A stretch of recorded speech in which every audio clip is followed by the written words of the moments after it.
আচ্ছা, এই ভিডিওটা করছি আমি সীমাদির একটা ভিডিও দেখে। তারপর দেখলাম একটা কমিউনিটি পোস্ট, অবশ্যই রিঙ্কুদির, এবং সেটা সাদা সাদা পৃথিবীর কমিউনিটিতে ঝুলছে। তো এইটা দেখার পর আমি আমার বক্তব্য রাখতে এসেছি। প্রথম কথা হচ্ছে পতিতা, এই কথাটাতে আমার ঘোর আপত্তি আছে। তার কারণ, কারোর কাছে কি প্রমাণ আছে যে সীমাদি পয়সার বিনিময়ে নিত্য নতুন ছেলের সঙ্গে অন্য কোনো কাজ করে বেড়াচ্ছে? পতিতা কাদের বলে সেটা আগে জানতে হবে। আজ পর্যন্ত আমি সীমাদিকে নিয়ে প্রচুর ভিডিও করেছি নেগেটিভ অ্যাসপেক্টে, কিন্তু কোনো দিন এই পতিতা শব্দটা ইউজ করিনি। তার কারণ হচ্ছে, এটা আমি কি করে বলবো, কারণ আমি তো দেখিই নি যে টাকার বিনিময় আমাদের সীমাদি নিত্য নতুন ছেলের সঙ্গে এন্টারটেন করে বেড়াচ্ছে। দেখেছেন? তাহলে কি করে বলছেন? হ্যাঁ, এইবার রিলেশন, যে রিলেশনের কথা সীমাদি অ্যাজ অন ডেটও স্বীকার করেছে নয়নতারার সঙ্গে যে একটা প্রেমের সম্পর্ক ছিল, ঠিক আছে, এটা স্বীকার করেছে। তো তার সঙ্গে কিন্তু পতিতার তুলনা হয় না, ঠিক আছে। আচ্ছা, এইবার কথাটা হচ্ছে, আজকের এই যে রিঙ্কুদিরা এতদিন পরে মনে পড়েছে আপনাদের এই কথাটা। আগেও তো আপনারা এর সঙ্গে রিলেশনে ছিলেন, যথেষ্ট ভালো সম্পর্ক ছিল আপনাদের, একই গ্রুপে ছিলেন, তাহলে হঠাৎ কি হলো? ঠিক আছে। আচ্ছা, দেশদ্রোহী, এই কথাটা বারবার উঠছে, দেশদ্রোহী। দেশদ্রোহী কথাটা কিন্তু অনেক বড় কথা, হ্যাঁ। তো এই কথাটা বলার আগে কিন্তু উপযুক্ত প্রমাণ নিয়ে আসতে হবে। সেই প্রমাণগুলো যদি আপনারা আমাদের ইউটিউব প্ল্যাটফর্মে না দেন, তাহলে একজোট হয়ে যদি দেশদ্রোহী দেশদ্রোহী করে চিৎকারও করেন, সেটা কিন্তু প্রুফ হয় না সে দেশদ্রোহী। দেশদ্রোহী মানে যে দেশের সঙ্গে শত্রুতা করেছে, যে দেশের সঙ্গে বিদ্রোহ ঘোষণা করেছে। সীমাদি এমন কি করেছে সেটা আমাদের সামনে প্রমাণ করুন, যাতে আমরাও সেটা বুঝতে পারি, তখন তো বলবো। না কিছু প্রমাণ দিয়ে হঠাৎ করে যদি কমিউনিটি পোস্টের মাধ্যমে কাউকে দেশদ্রোহী বলেন, তাহলে সেটা খুব ভুল করছেন। আচ্ছা, আরেকটা জিনিস হচ্ছে, আড়সের কাছে কিছু খবর বা তথ্য, এটা যদি সীমাদি পাঠিয়ে থাকে, এই প্রমাণটা কি হয় তাহলে সে দেশদ্রোহিতা করছে? আচ্ছা, প্রথম কথা হচ্ছে যে এটা একটা বেঙ্গলি কমিউনিটি, যেখানে আলাদা করে এই দেশ ও দেশ সে দেশ অমুক দেশ এরা করতে পারে আমাদেরকে নিয়ে কন্টেন্ট, ওরা করতে পারে না, এরকম নয়। আমরাও তো বাংলাদেশের চট্টগ্রামের যে ঘটনাটা ঘটলো, যেটা পলাশ শাহর সঙ্গে, সেটা নিয়ে কন্টেন্ট করলাম, কারণ সেটা ভাইরাল হয়েছিল ফেসবুকে, ইউটিউবেও দেখেছি, আর তার জন্য করেছি। তো ওদের দেশের লোকেরা বলতে পারে কি আমাদেরকে যে তোমরা কেন আমাদের পলাশ শাহকে নিয়ে কন্ট্রোভার্সি করছো? বলতে পারে? বলতে পারে না। তাই এই যে আপনাদের একটা ধারণা আছে যে আমাদের দেশের কোনো কন্টেন্ট ক্রিয়েটার আমাদের দেশের কন্টেন্ট ক্রিয়েটার নিয়েই শুধু কাজ করবে, অন্য দেশের দিয়ে নয়, এটা ভুল ধারণা। তেমনি ওদের দেশের লোকেরাও আমাদের নিয়ে কন্ট্রোভার্সি করতে পারে। এটা তো আপামর জনসাধারণের জন্য, কারণ ইউটিউবটা তো আমাদের কোনো বেঙ্গলি কমিউনিটির জন্য শুধু নয়, পুরো হোল কমিউনিটি, সব জায়গাতেই ইউটিউবের কাজকর্ম করা হয়। তাহলে সেখানে দেশ হিসেবে বিভাজন তো কিছু নেই। এখানে যদি আমরা আমাদের অ্যাজ আ ভিউয়ার্স হিসেবে বাংলাদেশিদের মানে অ্যাকসেপ্ট করতে পারি, তাহলে অ্যাজ আ কন্টেন্ট ক্রিয়েটার তাদের কেন অ্যাকসেপ্ট করব না? আর এতদিন পর মনে পড়েছে? এতদিন পরে কি সেটা মনে পড়েছে? একটা সময় তো আড়সকে বেশ বাহবা দেওয়া হতো, তাহলে এখন কেন? ঠিক আছে। তো যাই হোক, এগুলো খুব অবাস্তব কথাগুলো বলছেন আপনারা। অ্যাকচুয়ালি প্র্যাকটিক্যাল মানুষজন বলে আমার মনে হয় না, নাহলে এই ধরনের কথা কেন বলছেন? তো চলো, welcome back to my channel. আশা করছি তোমরা সবাই খুব ভালো আছো, আর আমিও খুব ভালো আছি। নতুন একটা ভিডিওর সাথে আমি রুনার লাইফস্টাইল থেকে। কিছুদিন আগে লিভ ইন নিয়ে একটা কথা হচ্ছিল, যেখানে গিয়ে আমি বলেছিলাম যে পরবর্তীকালে আমার ছেলে যদি বলে যে সে বিয়ে করবে না, লিভ ইনে থাকবে, আমি কি তাকে বাদ সাধতে পারি? কারণ সে যদি নিজের যোগ্যতা, নিজের জায়গা তৈরি করে নিয়ে নিজের মতো করে ডিসিশন নেয়, কারণ তার বয়স 18 বছরের ঊর্ধ্বে, এবং সে নিজে যখন ওয়েল এস্টাবলিশড হবে, মানে নিজের খাওয়া দাওয়া সব কিছু চালাতে পারবে, এবং যার সঙ্গে থাকবে তারটাও চালাতে পারবে, এরকম একটা পজিশনে যদি আমার ছেলে মনে করে যে সে মানে বিয়ে না করে লিভ ইন করবে, তাহলে আমি কি বাদ সাধতে পারি? কারণ সে এলিজিবল তখন, তাই না? তো সেই কথাটা বলার পর আমাকে একটা খুব নোংরা ইঙ্গিত করা হয়, এবং সেখানে বলা হয় যে আমি আমার ছেলেকে লিভ ইন করতে শেখাচ্ছি, আমি আমার ছেলের সঙ্গে লিভ ইন করছি, এবং আমি আমার বাবার সঙ্গেও লিভ ইন করেছি। এই ধরনের নোংরা অকথ্য কথা বলে না, আমি সেগুলোর কোনোটারই উত্তর দিইনি, কারণ প্রয়োজন মনে করিনি। কিন্তু আজকের আমি আই অ্যাম তো অবাক। কারণ শুনলাম সেই মহিলা সেই মহিলা নিজের মানে নোংরা মানসিকতার কারণ হচ্ছে সে নিজে একটা এরকম ধরনেরই কাজকর্ম করে। শুনলাম যে তার যার সঙ্গে এখন থাকে সে তার বরের ভাই এবং তার দুটো ছেলে আগের পক্ষের। হ্যাঁ, এবার হতেই পারে তার বরের সঙ্গে তার সম্পর্ক ভালো ছিল না, তার জন্য সে সেই রিলেশন থেকে ব্রেক করে অন্য কারোর সঙ্গে রিলেশন করেছে। কিন্তু এক্ষেত্রে কিন্তু তা নয়, এক্ষেত্রে শুনছি বর পুরো গয়ঙ্গচ্ছ এবং বরের জায়গায় বরের ভাই।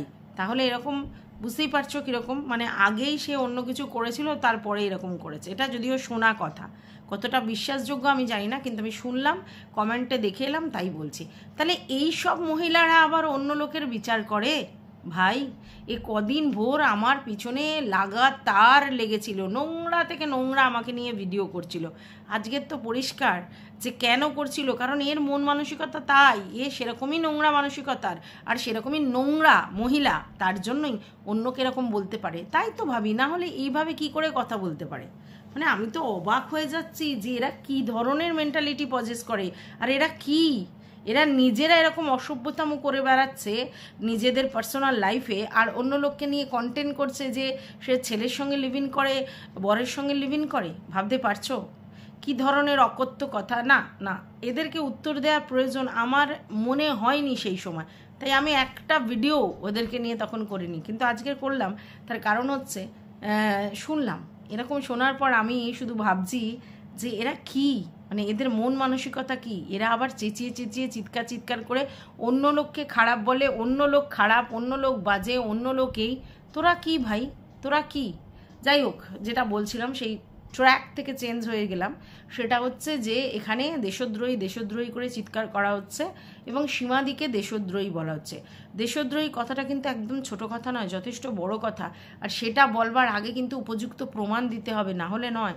আজকের কোনোভাবে কি মানে প্রমাণ দেওয়া যাবে যে দেশের সঙ্গে গাদ্দারি করেছে আমাদের সীমাদি? সেটা যদি প্রমাণ না দেয় তাহলে দেশদ্রোহী বলে চিৎকার করে কি মানে? আচ্ছা, বাই দ্য ওয়ে, এদের বক্তব্য হচ্ছে এই যে আড়সকে দিয়ে এগেনস্ট খোকার ভিডিও করাচ্ছে সীমাদি। প্রমাণ আছে? প্রমাণ দিতে হবে তো। আর আড়স তো বাচ্চা ছেলে নয় যে সীমাদি বললো আর আড়স ভিডিও করতে শুরু করে দিল, তা তো নয়। আড়সের মতো কন্টেন্ট করে, হ্যাঁ হতে পারে সীমাদিকে সে মান্যগণ্য করে, হতেই পারে, কিন্তু তার জন্য আড়সকে সীমাদি উস্কাচ্ছে ভিডিও করার জন্য, এর প্রমাণটা তো আমাদের চাই। উইদাউট প্রমাণ তো আমরা এটা বিশ্বাস করব না, তাই না?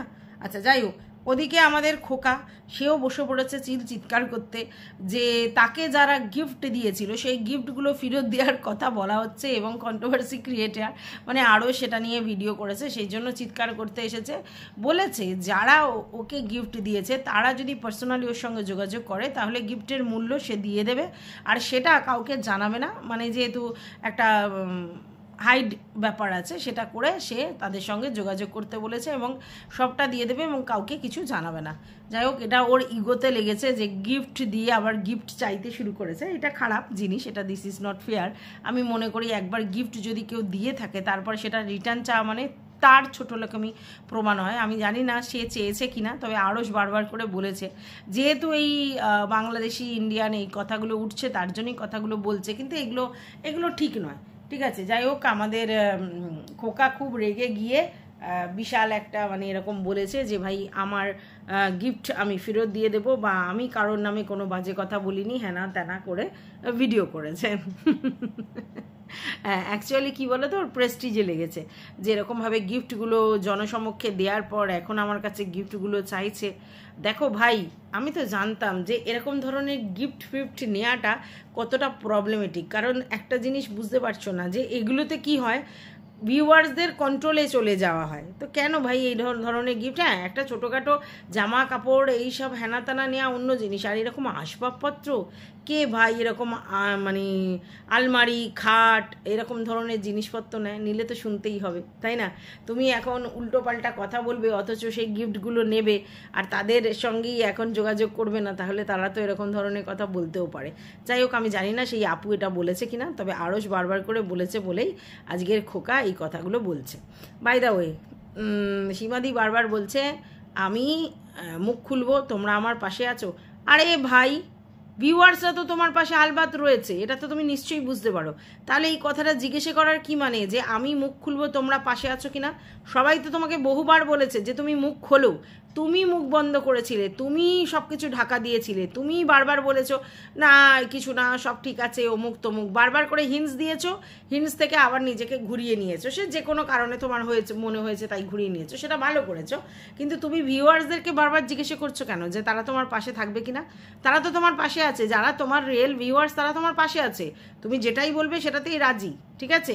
এবং সবথেকে বড় কথা, তারা তোমার মুখ থেকে শুনতে চেয়েছে, তুমি এতদিন ধরে বলনি, তাদেরকে ডিনাই করে গেছো, তারা কিন্তু সব বুঝতে পারতো তোমার পিছনে তোমার এগেনস্টে কি হচ্ছে, বা তুমি কেন চুপ করে আছো, তুমি কি করতে চাইছো, তুমি কি বলতে চাইছো, সবটা বোঝে, কারণ তোমাকে দেখে দেখে তারা অভ্যস্ত। এবং তুমি যে অনেক কিছু সাপ্রেস করে চলছিলে, অনেক কিছু চেপে ঢেকে রেখে চলছিলে, সেটা তো প্রুফ, ঠিক আছে? আর তুমি আরেকটা কথা বলছো যে না হলে আমি ইউটিউব ছেড়ে দেবো। কেন ইউটিউবটা ছেড়ে দেবে কেন? তোমাদের কিছু হলেই তোমরা এরম ধরনের কথা বলো কেন? ওদিকে ফোকলা বলছে যে সে পৃথিবী ছেড়ে দেবে, তুমি বলছো ইউটিউব ছেড়ে দেবে। ইউটিউব ছেড়ে দেওয়ার কী মানে?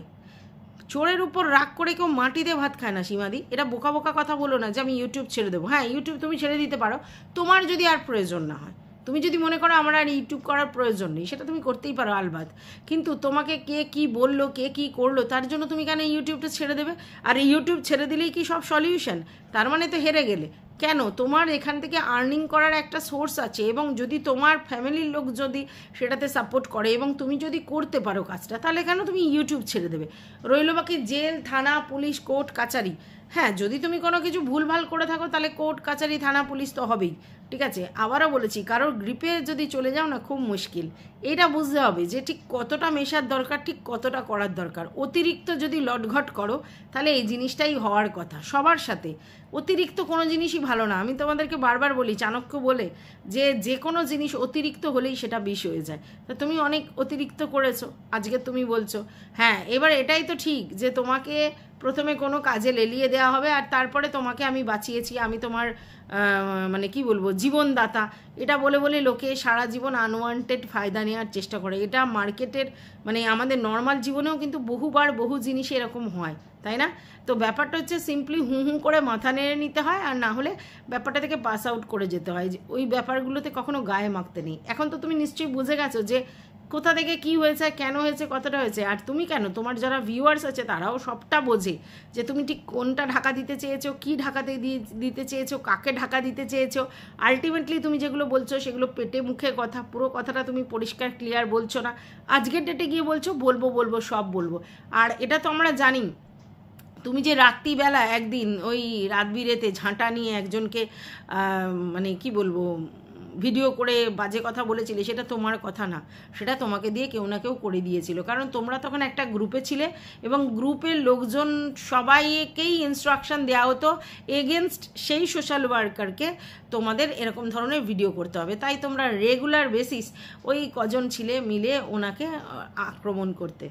তোমার সঙ্গে তার ব্যক্তিগত কোনো শত্রুতা নেই, না তো সোশ্যাল মিডিয়াতেও তোমার সঙ্গে তার কোনো শত্রুতা আছে, কিন্তু তারপরেও তুমি কারণ মন রক্ষার্থে যে নর্মালি এই ভিডিওগুলো করতে, সেটা তো পরিষ্কার বোঝা যেত, বা লাইভ করতে পরিষ্কার বোঝা যেত। তো আজকের ডেটে তুমি বলছো যে এগুলো আমাকে দিয়ে করানো হয়েছে। তা তুমি তো বোকা নয়, তুমি তো যথেষ্ট বুদ্ধি মানে রাখো, তোমার যথেষ্ট ম্যাচুরিটি আছে। তাহলে তুমি তখন কেন করেছিলে? তোমার তো বলা উচিত ছিল কেন করব, ওটা কোনো কন্টেন্ট নয় আমার, আমি আমার কন্টেন্টে চলবো। তুমি বহু ভুল করেছো, নিজের কন্টেন্ট থেকে বেরিয়ে গেছো, নিজের কন্টেন্ট ছেড়ে দিয়েছো, চুপ করে থেকেছো, সাপ্রেস করে রেখেছো, আর তাতে সবথেকে বেশি ক্ষতি তুমি হয়েছো। কেন বলো তো? তোমার চ্যানেলটাকে তুমি বসিয়ে ফেলেছো। তোমার যথেষ্ট ভালো রিচ ছিল, এখনও আছে, কিন্তু সেই জায়গাটাকে তুমি অনেকটা নষ্ট করেছো নিজের মনমানি করে। হ্যাঁ, এবার আমি এটা ভাবতে পারি যে তোমার হয়তো সেইভাবে পয়সার আর্জ নেই, বা তোমার হয়তো পয়সার দরকার নেই, শুভদা তোমাকে যথেষ্ট ভালো রেখেছে তাই জন্য। কিন্তু দেখো, আমাদের হাজব্যান্ডরা বলতে নেই সবাই আমাদের নুন ভাত হলেও খাওয়াতে পারে, তাহলে আমরা কেন এখানে ভিডিও করতে আসি? এটা আমাদের ফ্লেক্সিবিলিটির জন্য। আমরা আমাদের টাকাটা নিয়ে আমাদের মতো করে চালাবো, মানে সে কারোর কিছু জিনিস কিনতে ইচ্ছা করে, কারোর খেতে ঘুরতে বেড়াতে যাই করতে ইচ্ছা করুক সেগুলোর জন্য। আমি তো ইচ্ছা করে এগুলো করি, কারণ আমি মনে করি সংসারের বাইরে এই ইউটিউব থেকে যে ইনকামটা হয় তাতে আমার ভীষণ ফ্লেক্সিবিলিটি থাকে, তাই দিয়ে আমি আমার মনে যা শখ আহ্লাদ সেগুলো পূরণ করব। ছোটোখাটো কিন্তু শখ আহ্লাদ পূরণ করব, বড় বড় জিনিস তো অবশ্যই বড়ই পূরণ করে, কিন্তু ফালতু যে ওয়েস্টেজের অনেক টাকা পয়সা সেইগুলো এখান দিয়ে খরচা করবো, তাই আমি ইনকাম করি। ঠিক আছে, তো সেখানে কারোর কিছু বলার জায়গা নেই। তা তুমি তোমার নিজের চ্যানেলটাকে নষ্ট করেছো বসিয়ে বসিয়ে রেখে, শুধুমাত্র চুপচাপ থেকে। কেন করেছো, কিসের জন্য করেছো, ভয়ে না কিসে আমি জানি না, তবে আজকের ডেটে তুমি বারবার বলছো মুখ খুলবো মুখ খুলবো মুখ খুলবো। কেন বলছো মুখ খুলবো? তোমার যদি কিছু বলার থাকে তুমি করো না, বলো না। আর তুমি কেন ভিউয়ার্সদেরকে বলছো পাশে থাকবে? তারা এমনিই আছে পাশে, তারা জানে তুমি কোথা দিয়ে সাপ্রেস করেছো আর কেনই বা করেছো, কিসের জন্য করেছো। এবং তুমি যে পুরোটা বলছো না, পেটের মধ্যে তোমার অজস্র কথা আছে সেটাও বুঝতে পারছে। আজকের ডেটে পরিষ্কার বুঝতে পারছো তো এরা কেউ কারণ না, ইউটিউবে কেউ কারণ হয় না, এটা তো নিশ্চয়ই বুঝতে পেরেছো। আজকে ধরো আমি তোমাকে নিয়ে ভিডিও করছি নেগেটিভ অ্যাসপেক্টে, কালকে পজিটিভ করছি, আবার কালকে নেগেটিভ করব, তাহলে আমি কি তোমার? কেউ তোমার নয়। আর এটা ঠিক যে কারোর ভিডিওর দায় তোমার নয়, আর তোমার ভিডিওর দায়ও কারোর নয়। এটা কেউ বলতে পারবে না যে আমার ভিডিওর দায় ওর ভিডিওর দায় সেই। আমাকে দিয়ে বলানোর চেষ্টা করা হচ্ছিল যে সেবক দাদা আমাকে দিয়ে ভিডিও করিয়েছে, না কেন আমি বলবো? আজকে সেবক দাদা টিনুর এগুলো কোনো ঠিক করতে পারেনি, সেই জন্য আমার ওনাকে পছন্দ না। তার মানে এই নয় সেবক দাদা বলেছে বলে আমি ভিডিও করেছি, কেন তার নামে মিথ্যা অ্যালিগেশন দেবো? আমি আমার নিজের চ্যানেলের জন্য আমি আমার মতো করে ভিডিও করেছি, সে আমাকে কোনোভাবেই চালিত করেনি। হ্যাঁ, দু চারটে তোমার হচ্ছে ওই কী যেন বলে লিগাল ব্যাপারগুলো আমাকে জানিয়েছে, তো আমার মনে হয়েছে সেগুলো দিয়ে কথা বলতে পারি। তবে হ্যাঁ, আমি ওনার পারমিশন নিয়েছিলাম যে এগুলোকে আমি বলতে পারি, তারপরেই আমি বলেছি। ঠিক আছে, তো সেইটা আলাদা বিষয়, কিন্তু সে আমাকে চালিত করেছে আর আমি চালিত হয়েছি, আমার কোনো মাথায় বুদ্ধি নেই, সব দোষ তার। কেন? অন্যায় কথা বলা যাবে না। তো সেই জায়গা থেকে তোমাকে বলছি যে তুমি যেরকম নিজের ভালো বুঝে যেটা তোমার করলে সুবিধা হয়, যেটা করলে তুমি কোনো রকম ফাঁসবে না, কোনো চক্রগুয়ে পড়বে না, সেরকম ভিডিও অবশ্যই করো। আর রইল বাকি থানা, পুলিশ, কোর্ট, কাচারি, এগুলো সবই ভয় দেখানো। তুমি কি এখন যে ভিডিওগুলো করছো তার থেকে আর ওরকম কিছু হওয়ার চান্সেস আছে? আমার তো মনে হয় না আছে। যদি না থাকে তাহলে তোমার ভয় পাওয়ার কি আছে? আর পুরনো অতীত জিনিস নিয়ে টানাটানি করেছে তো তোমার, এর আগেও তুমি টিনু করেছে, অনেকেই করেছে তোমাকে নিয়ে, সেইগুলো তুমি গেছো যে সেখানে কি হয়, ডাকে এই ভিডিওগুলোকে মানে প্রাইভেট করে দাও বা ডিলিট করে দাও, এই ধরনের কথাই বলে। তো যাই হোক, আমার মনে হয় যে তোমার মতো করে ভিডিও করা উচিত। আর আপসেট হওয়ার কিচ্ছু নেই, এটাই প্র্যাকটিক্যাল। আজকে যাকে খুব কাছের, খুব ক্লোজ, খুব আপন মনে হচ্ছে, কালকে সেই পর হয়ে যাচ্ছে, কারণ এটা ইউটিউব, এখানে কম্পিটিশান চলে, একে অপরকে সবাই এখানে হিংসাত্মক চোখেই দেখে, এখানে পুরোটাই র্যাট রেস চলে, এখানে কেউ কারোর আপন নয়, এটা মাথায় রেখেই চলবে, কেউ কারোর আপন নয়। আজকের কারোর সঙ্গে যদি তুমি অন্য কারোর জন্য ব্যক্তিগত শত্রুতা নিয়ে নাও তাহলে খুব ভুল করবে। আর আজকে তুমি মামাইয়ের কথাও বললে যে মামাইও ছিল, হ্যাঁ মামাইও ছিল, মামাইও তো ইউটিলাইজ হয়েছে, বুঝতেই পেরেছো নিশ্চয়ই যে ইউটিলাইজ হয়েছে, অনেকটা ইউটিলাইজ হয়েছে। তো যাই হোক, আমি জানি না কেন ইউটিলাইজ হলো বা কীভাবে হলো, কারণ ওতে এখান থেকে টাকা পয়সা ইনকাম করতেও আসেনি, কী কারণে কী করেছিল বুঝতে পারিনি। তবে হ্যাঁ, কারোর চ্যানেল যদি কেউ নষ্ট করার চিন্তা করে, সে হ্যাকিং করে হোক, যাই করে হোক, সেটা অবশ্যই অন্যায়, সে যেই করুক, যার জন্যই করুক। চ্যানেলগুলো, হ্যাঁ, তারা অনেক সময় নিজেদেরকে সেলিব্রিটি মনে করেছে, তারা অনেক কিছু নিজেদের সম্বন্ধে ভেবেছে, তারা অনেক কিছু হাউমাউ করছিল, আজকের ডেটে তারা সেই জায়গায় নেই, ফুস হয়ে গেছে, কিন্তু তার জন্য তো পাবলিক দায়ী, পাবলিক তো তাদেরকে সেই জায়গাটা দিয়েছে বলে তারা নিজেদেরকে সেলিব্রিটি মনে করেছে। আজকের ডেটে আজকে ক্লিয়ার যে না, তারা সেলিব্রিটি নয়, তারা আমাদের মতো জনসাধারণ, তারা ইউটিউব প্ল্যাটফর্মে কাজ করে এতটাই ভাইরাল হয়ে গেছিলো, তাই নিজেদেরকে সেরকম কিছু মনে করছিল, কিন্তু আদতে সেটা নয়। কিন্তু তার মানে তাদের চ্যানেলগুলোকে হ্যাক করে দিয়ে তার চ্যানেলগুলো নষ্ট করে দেওয়া হবে, এটাকে ক্রাইম বলে। আর এটা যারা করে তারা একান্তই মানে ব্যক্তিগত স্বার্থে ভীষণই নোংরা কাজ করেছে আমি মনে করি, সে যেই করে থাকুক। ঠিক আছে, কারোর চ্যানেল নষ্ট করা, কাউকে মানে চ্যানেল হ্যাক করে তার মানে চ্যানেলটা যেটা তার কেরিয়ার, তার মানে কি বলবো ইনকাম করার জায়গা, সেটা নষ্ট করা, সেটা কখনোই ভালো কাজ আমি মনে করি না, সে যেই করুক। তো যাই হোক, সবশেষে এটাই বলবো যে একদম টেনশন লেনে কা নাই, টেনশন দেনে কা। তুমি তোমার মতো করে কাজ করছো, আর তুমি আগের দিনই বলে দিয়েছো যে আমি কারোর কথায় চলবো না, উঠবো না, বসবো না, আমি আমার মতো করে ভিডিও করব। আমি কে কি বলছে সেটার উপর নির্ভর করে ভিডিও করব না, আমি কাউকে চালিত করব না, আমার কথায় কেউ চালিত হোক সেটাও চাই না, আমি আমার মতো করে চলবো। হ্যাঁ, এক্স্যাক্টলি, এখানে কোনো দলবাজি, লবিবাজি, কোনো রকম কিছুতে না যাওয়া ভালো। ট্র্যাক নিজে নিজে ফোকাস থাকো যে আমার এটা বলার দরকার, সেটা কারোর সঙ্গে কোনো রকম কোনো কিছুতে জড়ানো দরকার না। শুধুমাত্র তোমার ভিউয়ার্সরা তোমার, আর তুমি তোমার, এর বাইরে অন্য কেউ তোমাকে চালনা করবে কেন? কারোর কাছে যদি কাউকে চালিত হওয়ার জন্য মাথাটা রেখে দাও, তাহলে সে তোমাকে চালনা করবে। এটা শুধুমাত্র ইউটিউব প্ল্যাটফর্মে না, এটা সোশ্যালিও দেখবে, এবং ফ্যামিলির লোকেরাও এরকম করে। এরকমও অনেক উদাহরণ আছে যে ফ্যামিলির লোকেরা করে। তাই যারা স্বতন্ত্র, তাদের স্বতন্ত্রতা বজায় রেখে যদি ভিডিও করে, সেটাই বরং ভালো হবে আমার মনে হয়। আর এই জায়গাগুলো থেকে তোমার এত রাগের কিছু নেই। তুমি বারবার নিজের জন্ম জায়গাটা বলে দিয়েছো, সবাই জানে তোমার কোথা থেকে জন্ম হয়েছে।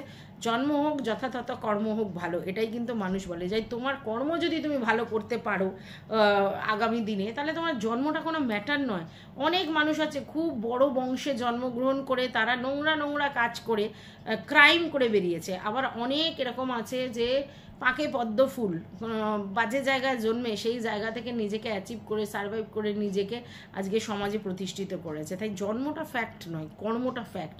আর যদি তুমি কর্মটা ঠিক করো, তাহলে সব ঠিক হবে। হ্যাঁ, এবার তুমি তো গালাগালি দাও না, এখন বলেই দিয়েছো। এবার তোমার কন্ট্রোভার্সি চ্যানেলে তুমি কাকে নিয়ে ভিডিও করবে, কাকে গালাগালি দেবে, কাকে বাজে কথা বলে, সেটা তোমার ব্যাপার। তবে আমি বলবো যে গালাগালি যখন বন্ধ করে দিয়েছো, আর কোনোভাবেই গালাগালি দেওয়ার চেষ্টা করো না। হ্যাঁ, তুমি আগের দিন আমাকে উত্তর দিয়েছো না, দিদিভাই অনেক আসার আগেই আমি গালাগালি দেওয়া বন্ধ করে দিয়েছিলাম, এবং আমি আমার ভিউয়ার্সদের জন্য গালাগালি দেওয়া বন্ধ করেছি। দেখো, তোমার সব ভিডিও তো আমার দেখা হয় না, তো হয়তো হয়েছে, সেটা আমি ঠিক জানি না, তো সেটা আমার বলা তাহলে ভুল হয়েছে।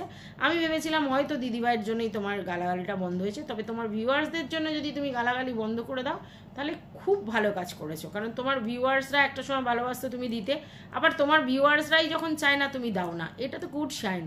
ভিউয়ার্সদের জন্যই আমরা, আমাদের যে অস্তিত্ব, যেটুকুনি অস্তিত্ব, যার যতখানি, সেই অস্তিত্বর মূলে একমাত্র ভিউয়ার্সরা আছে। তাই আমার মনে হয় ভিউয়ার্সদেরকে রেসপেক্ট দিয়ে, ভিউয়ার্সদের কথা শুনে তুমি যদি কোনো কাজ করো, সেটাই খুব ভালো জিনিস।